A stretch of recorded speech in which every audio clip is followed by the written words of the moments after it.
নমস্কার বন্ধুরা, স্বাগত সবাইকে আমাদের ইউটিউব চ্যানেলে। বন্ধুরা, প্রতিদিনের মতো আজও আমি নতুন একটি ভিডিও নিয়ে এসেছি আপনাদের মাঝে। আর আমার আজকের ভিডিওর আলোচনা কৃষ্ণ শব্দ। হ্যাঁ বন্ধুরা, কৃষ্ণ শব্দটি শুধু কি একটি শব্দ? আপনারা যদি এই শব্দটির মানে না জেনে থাকেন তাহলে এই ভিডিওটি আপনাদের জন্য। তাহলে চলুন জেনে নেওয়া যাক কৃষ্ণ শব্দটির মানে কি লুকিয়ে আছে এই শব্দটির মধ্যে। আর আপনি যদি আমাদের এই চ্যানেলে নতুন হন তাহলে অবশ্যই আমাদের এই ছোট্ট চ্যানেলটি সাবস্ক্রাইব করে আমাদের পাশেই থাকবেন। তো বন্ধুরা, চলুন জেনে নেওয়া যাক এই একটি শব্দের মধ্যে লুকিয়ে আছে চিরন্তন প্রেম, অপার করুণা আর মহাজাগতিক আকর্ষণ। কিন্তু আপনি কি জানেন এই কৃষ্ণ শব্দটির আসল অর্থ কি?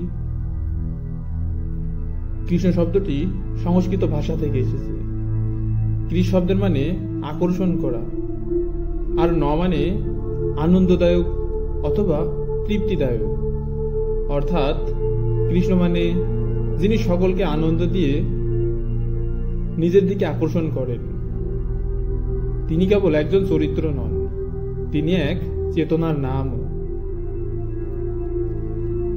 বন্ধুরা, কৃষ্ণ মানে প্রেম, কৃষ্ণ মানে ভক্তির সর্বোচ্চ শিখর, যিনি প্রেমের মধ্য দিয়ে ঈশ্বরত্বকে প্রকাশ করেছেন, যার বাঁশির সুর শুনে গোপীরা সবকিছু ভুলে যেতেন আর বৃন্দাবন হতো মোহিত।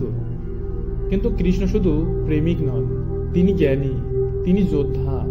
তিনি জীবন যুদ্ধের মাঝে দাঁড়িয়ে শিখিয়েছেন ধর্ম কি, কর্তব্য কি। তিনি বলেছিলেন, তোমার কাজ করো, ফলের চিন্তা করো না। এই একটি বাক্য আজও কোটি কোটি মানুষের জীবনে দিশা খুঁজে। তার গায়ের রং নীল ছিলেন, যেমন আকাশ, যেমন সমুদ্র। কারণ তিনি অসীম, তিনি অনন্তহীন, তিনি সবার ভিতরে আছেন, আবার সকল কিছুর বাইরেও আছেন। তাই কৃষ্ণ মানে কেবল একটি নাম নয়, এটি এক অনুভব, যার হৃদয় ধারণ করলে সমস্ত অন্ধকার মিলিয়ে যায়।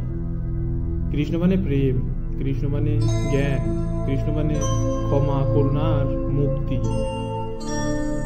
তিনি যেখানে থাকুক তিনি আপনাকে নিজের দিকে টেনে নিবেন, কারণ সেটাই তার প্রকৃতি, সেটাই হচ্ছে কৃষ্ণ। বন্ধুরা, আমার আজকের ভিডিওটি এই পর্যন্তই। আপনারা যদি আমাদের এই ছোট্ট চ্যানেলটি এখনো সাবস্ক্রাইব করে না থাকেন তাহলে অবশ্যই আমাদের এই ছোট্ট চ্যানেলটি সাবস্ক্রাইব করে আমাদের পাশে থাকবেন। আর আমাদের এই ভিডিওটি যদি আপনার কাছে ভালো লাগে তাহলে অবশ্যই আপনার প্রিয় মানুষের কাছে শেয়ার করবেন। সবাই ভালো থাকবেন, সুস্থ থাকবেন। নমস্কার সবাইকে। জয় সনাতন, জয় শ্রীকৃষ্ণ।